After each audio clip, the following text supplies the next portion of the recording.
నమస్తే, welcome to our channel. రాష్ట్ర గిడ్డంగుల శాఖ మాజీ చైర్మన్ వేద రజనీ గారు ఇప్పుడు మనతో పాటు ఉన్నారు. అడుగుదాం ఆవిడని. పార్టీ మారుతారు అనేసి బయట రూమర్స్ అయితే చాలా వినిపిస్తున్నాయి. ఏంటి అసలు విషయం? రజనీ గారితో మాట్లాడి తెలుసుకుందాం. నమస్తే రజనీ గారు. నమస్తే మహేష్. ఎలా ఉన్నారు? పర్లేదు. ఏంటి రజనీ గారు, బీఆర్ఎస్ నుంచి కాంగ్రెస్లోకి వెళ్ళిపోతున్నారు అనేసి చాలా రూమర్స్ వస్తున్నాయి. సో మనం ఫస్ట్ అక్కడ నుంచినే స్టార్ట్ చేద్దాం. ఎందుకు వచ్చింది ఇలాంటి రూమర్? మీరే అంటున్నారు కదా రూమర్ అని. రూమర్ ఎందుకు వచ్చింది అందుకొచ్చింది అని చెప్పేసి అంటే నేను అనుకుంటున్నాను, బహుశా నేను తక్కువ టైం అయింది కదా బాధ్యతలు తీసుకొని. అంటే నేను ఒక డిఫికల్ట్ సిచ్యువేషన్లో బాధ్యతలు తీసుకోవడం జరిగింది కదా ప్రభుత్వంలో, అంటే బీఆర్ఎస్ పార్టీ తరపున. అతి తక్కువ కాలంలో ఇలా జరగడం వల్ల బహుశా అది కొనసాగాలంటే పార్టీ మారడం అలా ఏమన్నా ఆలోచించి ఎవరికి వాళ్ళుగా డిసైడ్ చేసుకుంటూ అలా జరుగుతున్నాయేమో తెలీదు. రూమర్ అయితే వస్తుంది, నడుస్తుంది, ఇప్పటికీ నడుస్తూనే ఉంది. అంటే ఇంకా అవి వస్తూనే సహజం కదా. అలా అనుకునే వాళ్ళు ఉంటారు, ఇలా అనుకునే వాళ్ళు ఉంటారు, నెక్స్ట్ స్టెప్ ఏంటి అని ఆలోచించే వాళ్ళు ఉంటారు. మీరు ఎంత ఖండిస్తున్నా ఇది రూమరే అనేసి మీరు ఎంత ఖండిస్తున్నా కూడా చాలామంది ఏంటంటే నిప్పు లేనిదే పొగరాదు, అలాంటి సందర్భాలు అలాంటి జరగడం వల్లనే ఇలాంటి రూమర్ వచ్చిందా, ఇది రూమర్ కాదు నిజమే, త్వరలో జరగబోతోంది ఇలానే అంటూ ఉంటారు మొదట్లో. కానీ తర్వాత సడన్గా one of the day party మారినా అని చెప్పి వస్తూ ఉంటుంది అని అంటారు. అంటే మీరు స్టాండ్ ఉన్నారా, లేదు నేను బీఆర్ఎస్లోనే ఉంటాను అని? నేనైతే అంటే నాది జరిగిన సంఘటన వేరండి. అంటే ఫస్ట్ నుంచి రాజకీయాలను అంటే రాజకీయంగా మొదలుపెట్టి వచ్చిన సందర్భం కాదు. అవును. అంటే ఓకే, సాయికి రాజకీయాలతో అనుబంధం ఉంది.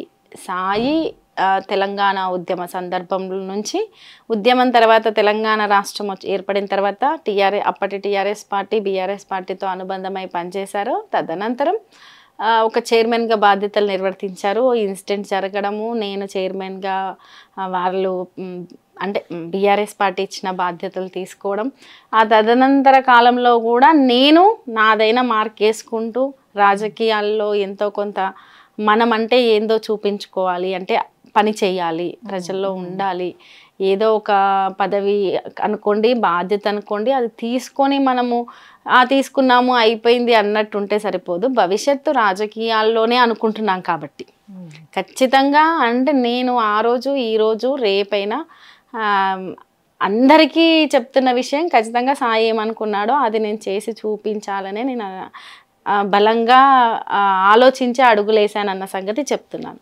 కాబట్టి అది చెయ్యాలంటే భవిష్యత్తు రాజకీయాల మీద ముడిపడి ఉంది. కాబట్టి నేను బీఆర్ఎస్ పార్టీలో బాధ్యత తీసుకోవడం, చైర్మన్గా ఆయన తదనంతరం ఈ ఇన్సిడెంట్ వల్ల అతి తక్కువ కాలం కదా, ఒక 4 నెలల కాలము, అందులో కూడా 1 నెల లోపే ఎలక్షన్ కోడ్ రావడం అలా. కాబట్టి బహుశా ఇటువంటి సంఘటన ఎప్పుడు జరిగి ఉండకపోయి ఉండొచ్చు. అవును.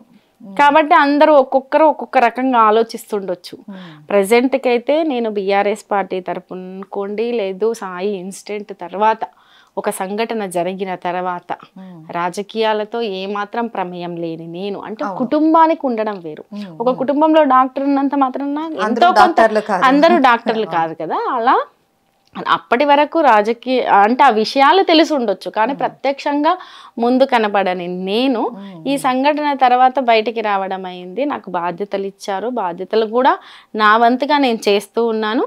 తర్వాత పరిణామాలు అందరికీ తెలిసిందే. నేను బీఆర్ఎస్ పార్టీ తరపు నుంచి ఆ బాధ్యతలు తీసుకున్నాను, ఇప్పుడు ఉన్నాను. నన్ను బాధ్యతల్లో తీసేశారు. రాజకీయంగా నేను భవిష్యత్తులో ఖచ్చితంగా ఒక ప్రణాళిక నిర్మించుకొని ముందుకెళ్తాను.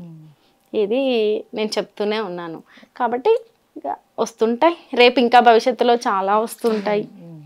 అయితే మీరు చెప్పినట్లు సాయి చంద్ గారు ఉన్నప్పుడు రజని ఒక గృహిణి, పిల్లల్ని, హస్బెండ్ని, ఫ్యామిలీని చూసుకుంటున్న గృహిణి, ప్రత్యక్షంగా రాజకీయాల్లో ఎటువంటి అనుభవం లేని ఒక గృహిణి వన్ ఆఫ్ ద సడన్గా ఒకరోజు ప్రత్యక్ష రాజకీయాలకి రావాల్సి వచ్చిన తర్వాత బేసిక్గా ఎంతో అనుభవం ఉన్న వాళ్ళకి కొన్ని సవాళ్ళు ఎదురవుతూ ఉంటాయి రాజకీయాలలో. చాలా టఫ్ జాబ్ అది, అందులోనూ లేడీస్కి ఇంకా చాలా టఫ్ జాబ్. మీకు అలాంటి సవాళ్ళు ఏమైనా ఎదురయ్యాయా? రాజకీయాల్లో అంటే మనము వేరే ఫీల్డ్లలో వేరండి. రాజకీయాలు చాలా భిన్నంగా ఉంటాయి. మనము పుస్తకాల్లో చదువుకున్నట్టు లేదు పొలిటికల్ సైన్స్ చేస్తే తెలుసుకున్నట్టు, అంటే నేను కామన్గా దాన్ని మెన్షన్ చేస్తూ చెప్తున్నాను కానీ ఒక సబ్జెక్ట్ తెలుసుకున్నట్టు ఒక పుస్తకాల్లో చదివినట్టు ప్రాక్టికల్లో జీవితాలే ఉండవు. అటువంటి రాజకీయాల్లో కూడా నువ్వు దాని గురించి ఎంతన్నా తెలుసుకో, ప్రాక్టికల్కి వెళ్ళేసరికి వేరే రకంగా ఉంటుంది.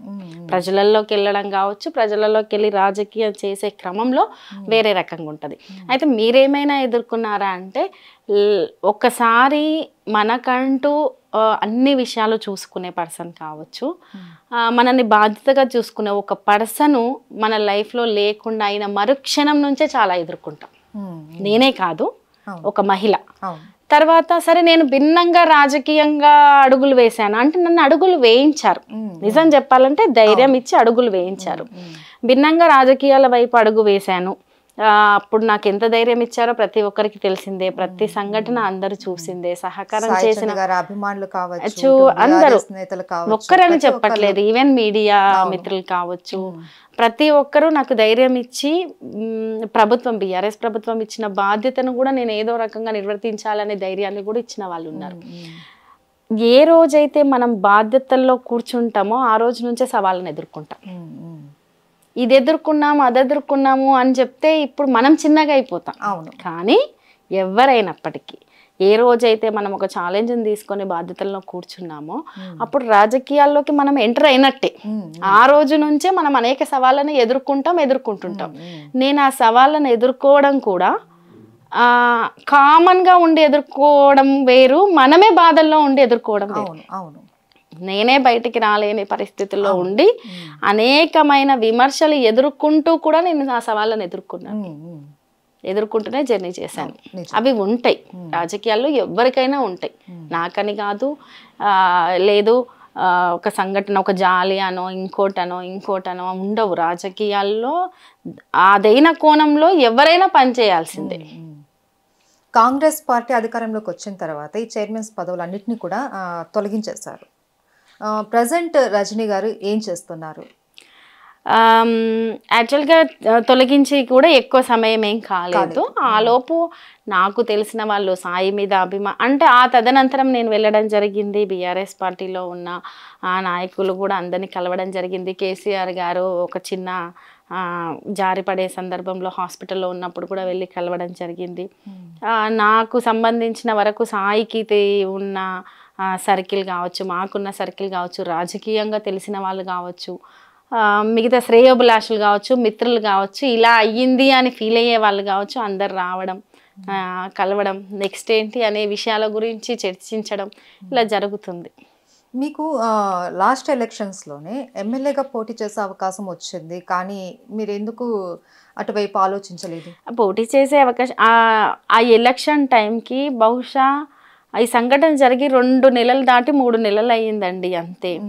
అంటే ఇప్పుడు నేను బయటికి వచ్చాను, ఎంత కష్టంగా వచ్చానో నాకు తెలుసు. అవును, ఎంత పెయిన్ అంటే కూడా దాని నుంచి మీరు బయట ఇప్పటికీ ఉంటది, అది ఎప్పటికీ ఉంటది. కానీ గాయం పచ్చిగా ఉన్నప్పుడు ఉండే పెయిన్ ఇంకో రకంగా ఉంటది. అవును, అంటే అట్లనే అదేదో మానిపోతుందని నేను అనను, అది మానదు. కానీ ఎప్పుడు నేను అడుగు బయటికి పెట్టలేదు కదా, అప్పటి వరకు పెట్టినా నేను సాయితో పాటే పెట్టాను కదా.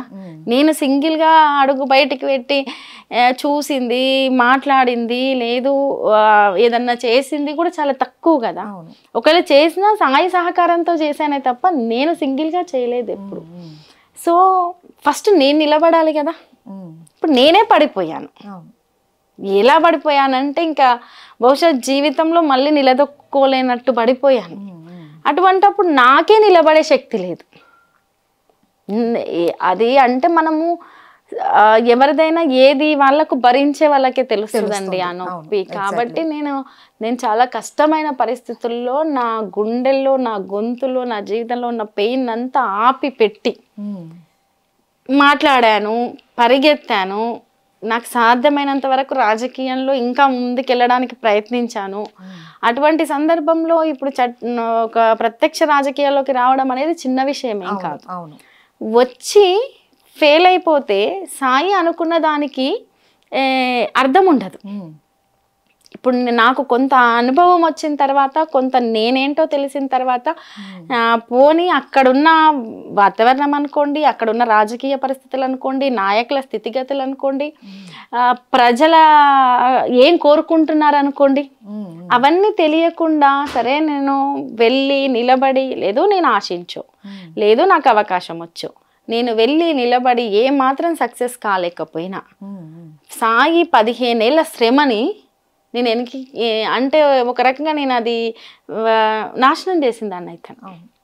కాబట్టి నాకు నేనేంటో తెలియకుండా, నాకేందో తెలియకుండా, అంటే నాకేందో అంటే నాకు అక్కడ విధానం తెలియకుండా నాకు అలా దిగడం ఇష్టం లేదండి.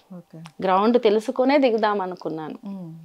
అండ్ రేవంత్ రెడ్డి గారు మీరు రిలేటివ్స్ అనేసి విన్నాము. అంటే సరే, ఇప్పుడు సోషల్ మీడియాలో ఉన్నది ఎక్కువ మొత్తంలో మళ్ళీ ఒకటే పట్టుకొని ఎక్కువ మొత్తంలో చెప్తుండొచ్చు. కామన్గా ఒకటే సామాజిక వర్గం నుంచి ఒకటే జిల్లా బంధుత్వం ఉండడం అనేది ఒక సహజమైన విషయం. ఓకే, దాన్ని అంటే మనకు తెలిసిందే సోషల్ మీడియాలో. అంటే కేవలం జిల్లా అది మాత్రమే, జిల్లా అని కాదు, సరే బంధుత్వం ఉంది, కానీ ఉంది కదా అని ఏ రోజు మేము పెద్ద మొత్తంలో కలిసిన సందర్భాలు లేవు, పెద్ద అట్లా ఎటువంటి సందర్భం లేదండి. ఓకే, కానీ రేవంత్ రెడ్డి గారే స్వయంగా రజనీ గారిని ఇన్వైట్ చేశారు కాంగ్రెస్లోకి అనేసి, ఆ బంధుత్వం వల్ల ఇన్వైట్ చేశారు, ఆవిడ వెళ్తాది అనేసి, ఆ సామాజిక వర్గాన్ని అనుకూలంగా మార్చుకున్నారా? లేదండి, అంటే ఇప్పుడున్న మీడియా కావచ్చు, సోషల్ మీడియా కావచ్చు, ఈవెన్ పబ్లిక్ కావచ్చు, సరే నేను ఏమో ఎవరిని ఏది నిందించట్లేదు. అంటే విషయము లోపలికి వెళ్ళి రజనీ ఏం మాట్లాడింది, లేదు ఇంకొక వ్యక్తి ఏం మాట్లాడింది అనే దానికంటే మీదున్న హెడ్డింగ్కే ఎక్కువ ప్రయారిటీ ఉంది. అది సహజంగా ఇప్పుడు మనం ఒక మాట మాట్లాడినప్పుడు అదే హెడ్డింగ్ ఒక, కానీ వివరణ ఇస్తాం కదా, ఆ వివరణ అంతా హెడ్డింగ్లో ఉండదు కదా. దీన్ని మలుచుకోవడం, దీన్ని మార్చుకోవడం, ఇది అట్లా నేను ఎప్పుడూ ఆలోచించట్లేదు. నాదైన రాజకీయ ప్రణాళిక నాకు ఉంది, నన్ను నడిపించే వాళ్ళు ఉన్నారు. ఎందుకు చెప్తున్నానంటే నాకు ఇప్పటి వరకు నన్ను నడిపించారు కదా, ఇప్పటి వరకు కూడా నాకు ధైర్యం ఇచ్చారు. అధైర్యపడట్లేదు నేను. ఒక మళ్ళీ కింద పడ్డానేమో బహుశా, కాకపోతే నిలబడతాను. కాబట్టి రాజకీయాల్లో దీన్ని ఇట్లా మలుచుకుందాం, దాన్ని మర్చం, బహుశా ఆ రకమైన రాజకీయాలు చేసే దశకు నేను ఇంకా రాలేదేమో. ఒక స్త్రీకి భర్త సపోర్ట్ చాలా అవసరం. అలాంటి ఒక పిల్లర్ లాంటి పర్సన్ మన లైఫ్లో నుంచి వెళ్ళిపోతే ఆ బాధ ఎలా ఉంటుంది అనేది ప్రతి ఒక్కరికి తెలుసు. సో ఇప్పుడు ఫ్యామిలీలో మీకు ఎలాంటి సపోర్ట్ ఉందంటారు? ఫ్యామిలీలో అంటే మాది సరే కొంచెం ప్రాబ్లం అయినప్పటికీ మ్యారేజ్ అయితే ఒప్పించే చేసుకున్నాము. ఇవి ఎటువంటి అంటే ఇటు నుంచి కానీ ఎటువంటి ఇబ్బంది నన్ను ఎవరు ఏం పెట్టట్లేదండి. వాస్తవానికి సాయి చంద్ మా అత్తగారి సైడ్ నుంచి అయినా నన్ను ఏ రోజు ఇబ్బంది పెట్టిన సందర్భాలు లేవు. మేము వాళ్ళను అంటే మేము ఎలా అంటే సాయి అస్తమానం బిజీ, మేము ఇక్కడికి హైదరాబాద్లో సెటిల్ కావడం, ఫస్ట్ నుంచి అయినా నా స్టూడెంట్ ఉన్నప్పటి నుంచి హైదరాబాద్లోనే ఉన్నాడు, హైదరాబాద్లోనే సెటిల్ కావడం, అటు వెళ్ళడం, ఇటు వెళ్ళడం, అందరితోటి సత్సంబంధాలు అంటారు కదా, అందరితోటి సత్సంబంధాలు ఉన్నాయి. సాయి బిజీ కాబట్టి అందరితోటి కొద్దిగానే టైం స్పెండ్ చేసేవాడు, ఎక్కువ టైం స్పెండ్ చేసే అంత స్పేస్ ఆయన లైఫ్లో లేకపోయింది. సో కలిసినప్పుడు మాత్రం అందరితోటి అన్ని మంచిగానే మాట్లాడుకునే వాళ్ళం, మంచిగానే ఉండేవాళ్ళం. మేము టైం స్పెండ్ చేసుకునే స్పేసే అంటే అంత బిజీ. ఒకవేళ ఉన్నప్పటికీ ఎప్పుడు జనాలు అంటే ఏదో అని కాదు, పబ్లిక్తో ఉండడం అట్లా అలవాటు అయిపోతుంది కదా పొలిటికల్ దాంట్లో. తప్ప ఇటు నుంచైనా అటు నుంచైనా ఎవరు నన్ను ఇబ్బంది ఏం పెట్టట్లేదు. సహకారము అంటే ఉంది, అమ్మ వాళ్ళ సైడ్ నుంచి అయితే బలమైన సహకారమే ఉంది. ఇక మా అమ్మయ్య వాళ్ళ సైడ్ నుంచి అంటే వాళ్ళు బహుశా ఏదన్నా ధైర్యం ఇచ్చి సహకారం చేయగలరు, కానీ వేరే రకమంగా సహకారం చేసే అంత పరిస్థితుల్లో వాళ్ళు లేరు. వాళ్ళది వాళ్ళు మాత్రమే బతకగలుగుతారు, వాళ్ళది వాళ్ళకి మాత్రమే. కొంచెం ఆర్థికంగా మా సైడ్ నుంచి, కొంచెం అమ్మ వాళ్ళ సైడ్ నుంచి నాకు ఉంది సపోర్ట్, బలమైన సపోర్టే ఉంది. అండ్ ఇప్పుడు పిల్లలు, ఒక తండ్రి లేని లోటు పిల్లలకి చాలా తెలుస్తూ ఉంటుంది. అందులోనూ అమ్మాయికి ఫాదర్ తోటి చాలా ఎక్కువ ఎఫెక్షన్ ఉంటుంది. సో మీరు దాన్ని ఎలా భర్తీ చేస్తున్నారు? ఇప్పుడు కష్టంగా భర్తీ చేస్తున్నానండి, చెయ్యాలి, తప్పదు. ఒక్కొక్కటి అంటే ఇంట్లో జరుగుతున్న వాళ్ళు మేము ఫీల్ అంటే ఒక్కొక్కటి తలుచుకుంటే ఇక ఏడ్చి ఏడ్చి కన్నీళ్ళు ఎండిపోతాయి అంటారు కదండి, అట్లా అయిపోయిందండి పరిస్థితి. చెప్తున్నాను, ధైర్యం తెచ్చుకుంటున్నాను. బహుశా ఎలా ఉంటుందంటే ఒక సంఘటన తర్వాత అంటే ఒక మనిషి మన జీవితంలో అతి దగ్గరగా మనకు ప్రాణమైన ఒక మనిషి పోయినప్పుడు కాలం, వ్యక్తులే కాదు కాలం కూడా మనకు అంత ఈజీగా సపోర్ట్ చేయదు. పిల్లలకు ధైర్యం చెప్తాను, వాళ్ళని సరైన దారిలో పెడతాను. అందరూ నేను ధైర్యంగా మాట్లాడేది చూసి నాకు ఎంత సపోర్ట్ ఉందో అన్నట్టు ఫీల్ అవుతుండొచ్చు. అది మీ సొంతంగా మీరు నేను బిల్డ్ చేసుకుంటున్నాను. నేను అంటే అది బిల్డ్ అయి ఉన్నది అనే దానికంటే నేనే బిల్డ్ చేసుకుంటున్నాను. ఈ ధైర్యం అనేది పక్కన వాళ్ళు ఎదుటి వాళ్ళు ఇచ్చేదానికన్నా మనకి మనం చెప్పుకునే ధైర్యమే మనకి చాలా సపోర్ట్ ఉంటుంది. ఎవరైనా అంటే చెప్పడం సహజం అండి. ఏదైనా ఇప్పుడు నేనైనా 100 చెప్తాను, చెప్పడం సులభము. అది చెప్పే వాళ్ళు కూడా కొన్నిసార్లు ఉండకపోయి ఉండొచ్చు. చెప్తున్నారు సంతోషం, కానీ బేర్ చేసే వాళ్ళకు తెలుస్తుంది ఆ నొప్పి ఏంటి అవన్నీ. ఒకటని కాదు, జీవితంలో ఎన్నో ఉంటాయి బయటికి చెప్పేవి చెప్పనివి అనేక సంఘటనలు. నేను బలంగా ఫిక్స్ అయ్యాను, ఏదైనా ఎన్నైనా నేను భరించదలుచుకున్నాను. నేను ఆ నొప్పి కింద ఏ నొప్పి నాకు పెద్ద నొప్పిగా అనిపించట్లేదు కాబట్టి నేను భరిస్తాను. బట్ ఒక జెన్యూన్గా లైఫ్లో నేను అచీవ్ కావాలి అనేది నాకు ఉంది. ఆ జెన్యూనిటీ మిస్ చేసుకోవద్దు అనేది మాత్రం నాకు ఉంది, మిస్ కాదు. అండ్ సాయి చంద్ గారి వాళ్ళ ఫాదర్ని కానీ అటు వాళ్ళ ఫ్యామిలీ మెంబర్స్ని రజనీ గారు దూరం పెట్టారు అనేసి ఒక వాదన అయితే వినిపిస్తుంది. మీరు దాంతో ఏకీభవిస్తారా? లేదండి, ఒకవేళ నేనే దూరం అంటే ఎలా ఉంటుందంటే అండి, ఇప్పుడు ఒక ఇన్సిడెంట్ జరిగిన తర్వాత సహజంగా అంటే ఇప్పుడున్న సొసైటీలో సహజంగా మంచిగా వెల్ సెటిల్డ్ ఒక అదే స్థాయిలో ఉన్న కుటుంబాల మధ్యనే ఏవో ఒక చిన్న డిస్టర్బెన్స్ అనేవి ఎవరెవరో మాట్లాడుకుంటుంటారో, అది ఒకటి ఉంటే 4 మాట్లాడుకుంటారు సహజంగా. నిజంగా చెప్పాలంటే మా కుటుంబాల మధ్య ఎటువంటి డిస్టర్బెన్స్ అనేది ఎప్పుడు క్రియేట్ కాలేదు ఈ రోజు వరకు. మేము అంటే ఎందుకు చెప్తున్నానంటే సాయి ఉన్నప్పుడు అంటే ఒక 10 సంవత్సరాలుగా కొంత గ్యాప్ ఉన్నప్పటికీ, అంటే వాళ్ళ అమ్మ చనిపోయిన తర్వాత హైదరాబాద్కి సాయి వచ్చేయడము, హైదరాబాద్కి అంటే అమ్మ చనిపోయిన తర్వాత అంకుల్ మ్యారేజ్ చేసుకోవడము, మ్యారేజ్ చేసుకున్నాక కుటుంబము బాధ్యతలు, ఉద్యోగం చేసుకుంటూ ఆ కుటుంబం బాధ్యతలను చూసుకుంటూ ఉండడము. సాయి అంతకు ముందే అంటే ఆ మ్యారేజ్ అయిన తర్వాత హైదరాబాద్కి వచ్చేసేయడము. వచ్చేసిన తర్వాత కష్టపడి ఎదిగే క్రమంలో ఒక 10 ఏళ్ల పాటు మామూలు ఈజీ ఏం కాదు కదండి, ఇప్పుడున్న అవకాశాలు కూడా లేవు అప్పుడు. ఇప్పుడు 2003లో అంటే అప్పుడు ఫోన్ లేదు, లెటర్లు రాసుకునే పరిస్థితి 2, 3 ఆ సందర్భం. ఒకవేళ ఉన్నా చాలా కొద్ది మందికి మాత్రమే అవకాశాలు. జస్ట్ ఇంటర్ అయిపోయింది,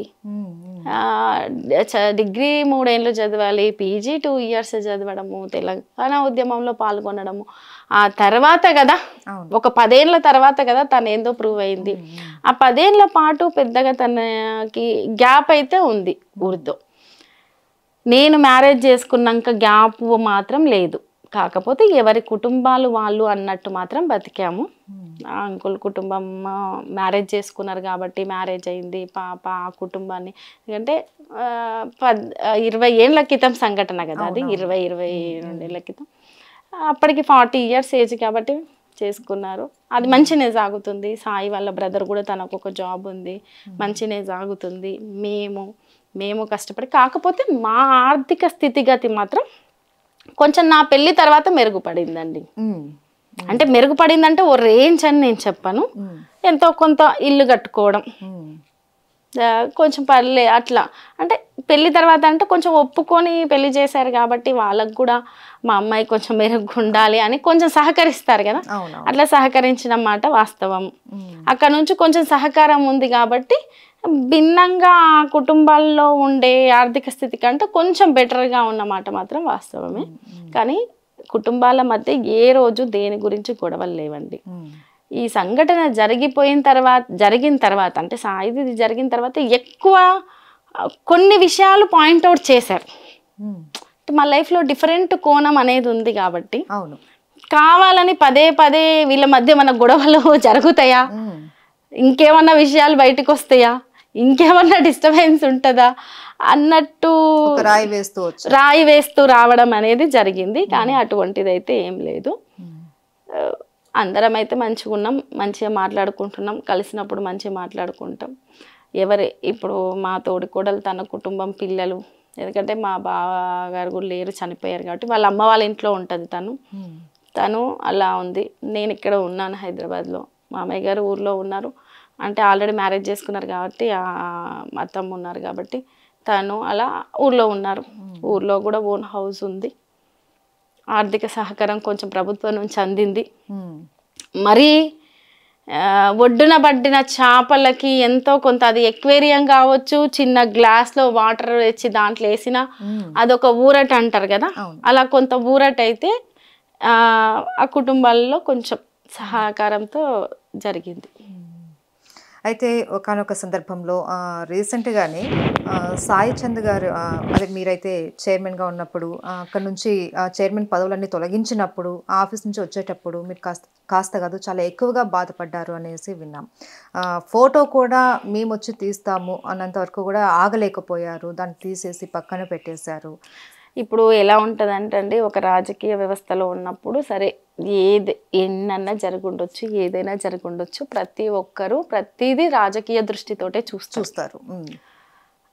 కానీ నేను అలా చిన్న చిన్న విషయాలను రాజకీయ దృష్టితో చూడదలుచుకోలేదు. ఒకటి. రెండవది, నేను ఎమోషనల్ అయిన మాట వాస్తవము. ఎందుకు అంటే నాకు తెలుసు కదా సాయి జీవితం ఆ కష్టం. అవును, అసలు సాయి కష్టపడడానికి సాయి ఇంకా ఎక్కడో ఉండాలి. రాజకీయాలు చాలా జరుగుతాయి, మారుతుండొచ్చు, అన్నీ మారుతాయి, వ్యక్తులు కూడా మారుతారు, ఇందులో ఉన్నోళ్ళు అందులో ఉంటారు, అందులో ఉన్నోళ్ళు ఇందులో ఉంటారు, పార్టీలు మారుతాయి. కానీ ఇంత శ్రమపడి కూడా ఆయన జస్ట్ ఒక మెట్టు ఎక్కడానికి ఒక 18 ఏళ్ళు మామూలు శ్రమ పడలేదు. ఆ శ్రమ గనక తనకున్న టాలెంట్కి ఏ ఫీల్డ్లో పడ్డా మేము ఆర్థికంగా కావచ్చు, ఇంకే రకంగా అయినా తను బతికే ఉండేవాడు, ఇంకెక్కడో ఉండేవాళ్ళం.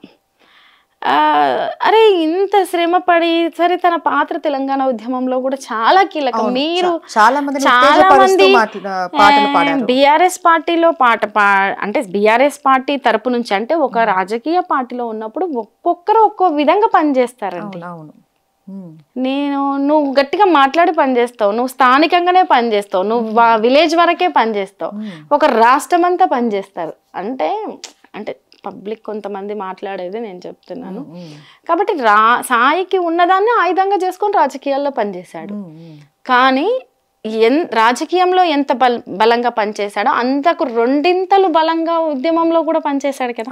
2 కాదు 3 మీరు ఏ వేదిక ఎక్కినా, ఎక్కడైనా అలా కొంచెం ఫోటో చూడంగానే నాకు అంటే నేను నిలిచి తీసుకొద్దాం కదా అని కొంచెం ఎమోషనల్ అయ్యాను. కాకపోతే అది ఏదో ఒక చిన్న సంఘటన కాబట్టి పెద్దగా దాని గురించి అది ఆ పూటకు నేను ఎమోషనల్గా ఫీల్ అయ్యాను కదా, నా లైఫ్లో అది నాకు పెద్ద ఎమోషన్ కదా అనుకున్నాను అంతే. రాజకీయాలకైతే నేను చిన్న చిన్న అంశాలు ముడి పెట్టను. అఫ్ కోర్స్ మీరు ముడి పెట్టకపోవచ్చు, కానీ ఇక్కడ ఏంటంటే సీఎం గారు అధికారం చేపట్టక ముందు, అంటే ఎన్నికలకు ముందు నుంచి కూడా రేవంత్ రెడ్డి ఉద్యమకారులకు ఫుల్ సపోర్ట్ చేస్తూ వచ్చారు. వాళ్ళని బీఆర్ఎస్ ప్రభుత్వం అనగదొక్కేసింది, వాళ్ళకి గుర్తింపు ఇవ్వలేదు అనేసి మాట్లాడుతూ వచ్చి అధికారంలోకి వచ్చిన కొన్ని రోజుల్లోనే ఒక ఉద్యమ కళాకారునికి ఇలాంటి అవమానం జరగడము అన్నది చాలామంది కూడా దాన్ని వ్యతిరేకిస్తూ వచ్చారు. నేనేమంటానంటే, ఒకవేళ నిజంగానే బీఆర్ఎస్ అంటే రాజకీయాల్లో అవతలి పార్టీలను యువతలి పార్టీలను ఒక్కొక్క సందర్భంలో చాలా విషయాలు మెన్షన్ చేస్తూ విమర్శించడం అనేది సహజం. ఆ విమర్శించే దాంట్లో నిజాలు వాస్తవాలు అవాస్తవాలు ఎంతున్నాయి అనేది అన్నీ మనం పూర్తి స్థాయిలో నిరూపించుకోకపోవచ్చు.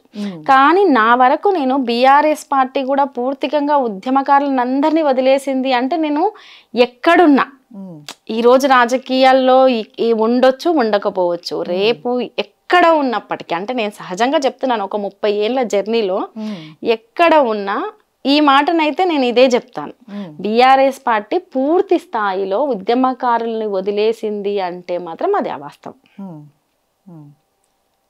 అక్కడక్కడ ఏదైనా జరిగి ఉండొచ్చు. ఒక వ్యవస్థలో ఒకటి నిర్మితం అయ్యే సందర్భంలో దగ్గర తీసిన వాళ్ళు ఉన్నారు. ఎక్కడన్నా ఏదైనా లోపం జరిగి ఉండొచ్చు. లోపాలను ఎత్తి చూపడంలో తప్పు లేదు. కానీ ఒక చిన్న లోపం ఎత్తి చూపుతూ అదే జరిగింది అంటే మాత్రము కాదు కదా. మనం ప్రాక్టికల్గా కూడా కొన్ని చూసాం కదా. ఇప్పుడు తర్వాత కాలంలో ఇప్పుడు కాంగ్రెస్ పార్టీ అయినప్పటికీ, రేవంత్ రెడ్డి గారు అయినప్పటికీ, ఉద్యమకారులు కావచ్చు, అమరవీరులకు కావచ్చు, ఈవెన్ కళాకారులకు కావచ్చు, మా ప్రభుత్వంలో సముచిత స్థానం ఉంటుంది అంటే ఎవరమైనా హర్షిస్తాం.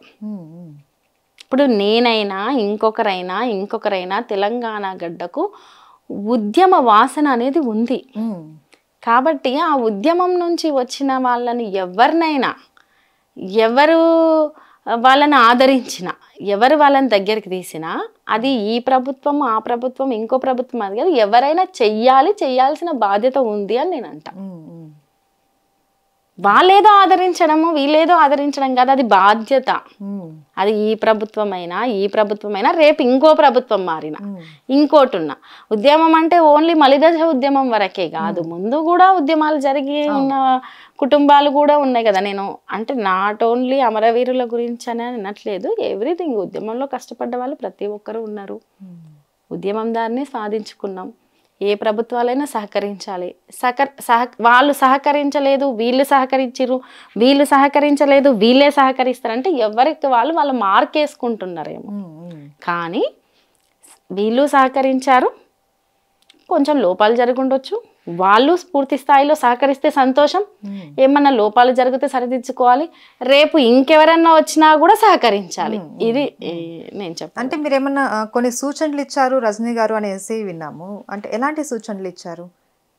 నేను సూచనలు ఇవ్వడం కాదండి. ఇప్పుడు ప్రభుత్వం గురించి, మీరు ఇప్పుడు వచ్చిన ప్రభుత్వం గురించి ఏదైనా మాట్లాడతారా అంటే నేను ఒక మాట ఏమన్నానంటే, ప్రభుత్వం ఇప్పుడే వచ్చింది, ప్రభుత్వం గురించి ఇప్పుడే వచ్చిన ప్రభుత్వానికి విమర్శలు కాదు, ఎవరైనా సూచనలు చెయ్యొచ్చు.